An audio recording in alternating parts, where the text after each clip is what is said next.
प्राचीन भारत को स्वर्णिम भारत कहले अत्युक्ति हेब नाही।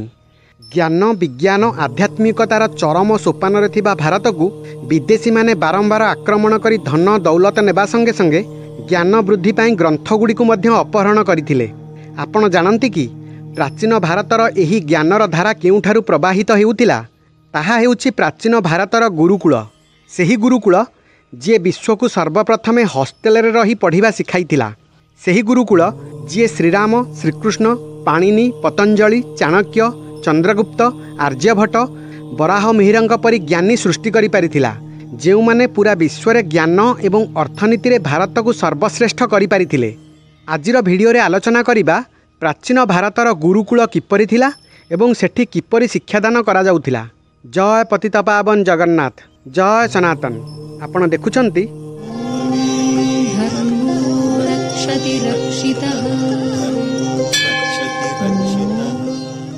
गुरुकुलर शाब्दिक अर्थ हेउछि गुरुंक कुल अथवा परिवार वंश। जेमिति रघुंक कुल रघुकुल, सेहीपरि गुरुकुल रे गुरु एवं शिष्य को परिवार परि देखा जाए, सेथिपई गुरुकुल कुहाଯାଏ। गुरुकुलर तीनोटी स्तंभ हेउछि गुरु शिष्य एवं आश्रम। गुरुंकर कार्य हैला आश्रम रे शिष्य को रखिबा पढ़ाइबा एवं गाइड करिबा। शिष्यंकर काम हैला गुरुंकर कार्य रे सहाय्य करिबा एवं तांकठारु शिक्षा नेबा। गुरुकुल रे शिष्य मानंकर दैनंदिनर कार्य कौन? जेतेबेले गुरुकुल रे कोनोसी शिष्य प्रथम करी प्रवेश करे सेतेबेले तार उपनयन संस्कार हेउथिला। एहा परे शिष्य ब्रह्मचर्यर संकल्प नहीं गुरुंक आश्रम रे प्रवेश करे। दैनंदिन कार्य रे प्रतिदिन ब्राह्म मुहूर्तरु उठिबाकू पड़े। निकटरे थिबा पवित्र नदी रे स्नान करी सूर्य नमस्कार करिबाकू पड़े। एहा परे योगाभ्यास करिबाकू पड़े। तापरे पाठ पढ़िबाकू पड़े 7टा 7:30 11:30 पर्यंत। 11:30 पर भिक्षाटन रे जिबाकू पड़े। एहाकू मधुकरी कुहाଯାଏ। सेठी जहाँ मिले सेथिरु किछि अंश खाई विश्राम नियंती। पुणी 2टा 2:30 बेलकू श्रेणी कक्षरे पढ़ंती। पाठपढ़ा संध्या पर्यंत होइथाए।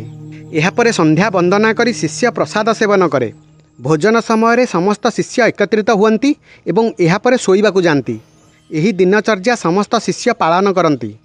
गुरुकुलर ना शुणिले आम समस्तंक मनरे गोटिए धारणा आसी थाए, सेठी यज्ञ होम करुथिबा पंडित माने तैयारी हेउथिबे, किंतु सेमिति नुहे।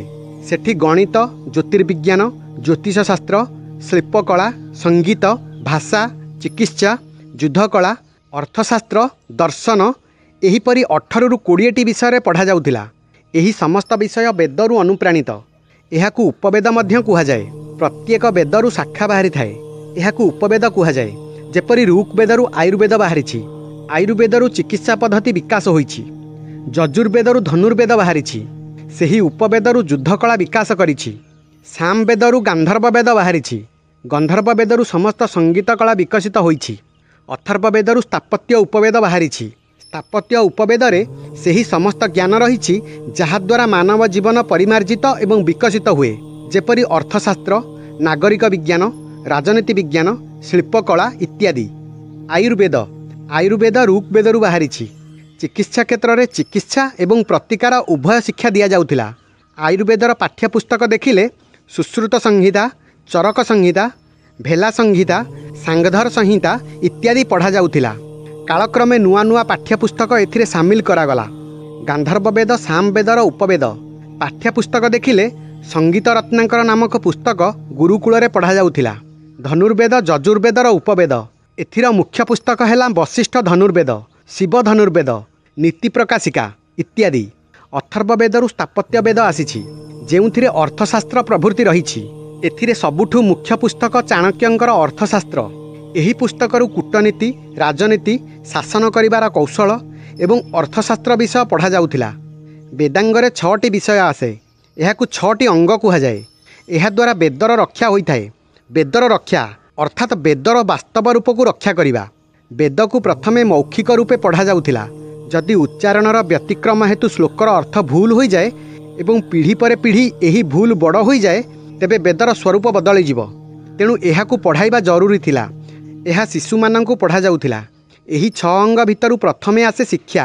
शिक्षारे पढ़ा जाए स्वरवर्ण व्यंजन वर्ण अक्षर एवं एहार उच्चारण किपरि करा जाए। शिशु ठीक भाव किपरि उच्चारण करिब शिखा जाए।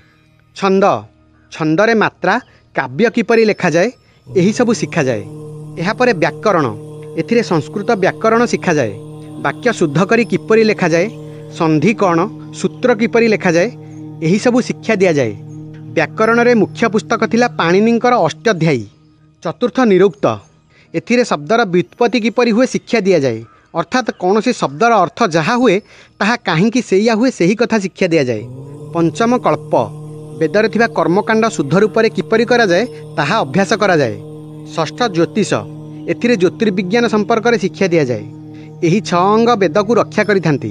ଏହା ସବୁଠୁ ଅଧିକ ମହତ୍ତ୍ୱପୂର୍ଣ୍ଣ ଥିଲା ବ୍ରହ୍ମଚାରୀ ଶିଷ୍ୟମାନଙ୍କ ପାଇଁ। ବେଦ ଏବଂ ଉପନିଷଦ ପଢ଼ାଇବା ସଙ୍ଗେ ସଙ୍ଗେ ବେଦାଙ୍ଗ ମଧ୍ୟ ପଢ଼ାଯାଉଥିଲା। ଏହା ବ୍ୟତୀତ ଇତିହାସ ପଢ଼ାଯାଉଥିଲା, ଯେଉଁଥିରେ ରାମାୟଣ, ମହାଭାରତ, ଭଗବତ ଗୀତା ସମ୍ପର୍କରେ ଶିକ୍ଷା ଦିଆଯାଉଥିଲା। ଭାରତୀୟ ଗୁରୁକୁଳରେ ଗୋଟିଏ ନୁହେଁ ବରଂ ଅନେକ ବିକଳ୍ପ ବିଷୟ ଥିଲା। ସେଥିପାଇଁ କେବଳ ଭାରତ ନୁହେଁ, ବିଦେଶରୁ ମଧ୍ୟ ଛାତ୍ରମାନେ ଆସି ଗୁରୁକୁଳରେ ପାଠ ପଢ଼ୁଥିଲେ। ଆଶା କରୁଛି ପ୍ରାଚୀନ ଗୁରୁକୁଳ ସମ୍ପର୍କରେ ଆପଣଙ୍କ ମନରେ ସମ୍ୟକ ଧାରଣା ଆସିଥିବ। ଭିଡ଼ିଓ ଭଲ ଲାଗିଥିଲେ ଲାଇକ୍ କରିବେ ଏବଂ ଚ୍ୟାନେଲକୁ ସବସ୍କ୍ରାଇବ୍ କରିବେ। ରହିଲି। ଜୟ ଜଗନ୍ନାଥ, ଜୟ ସନାତନ।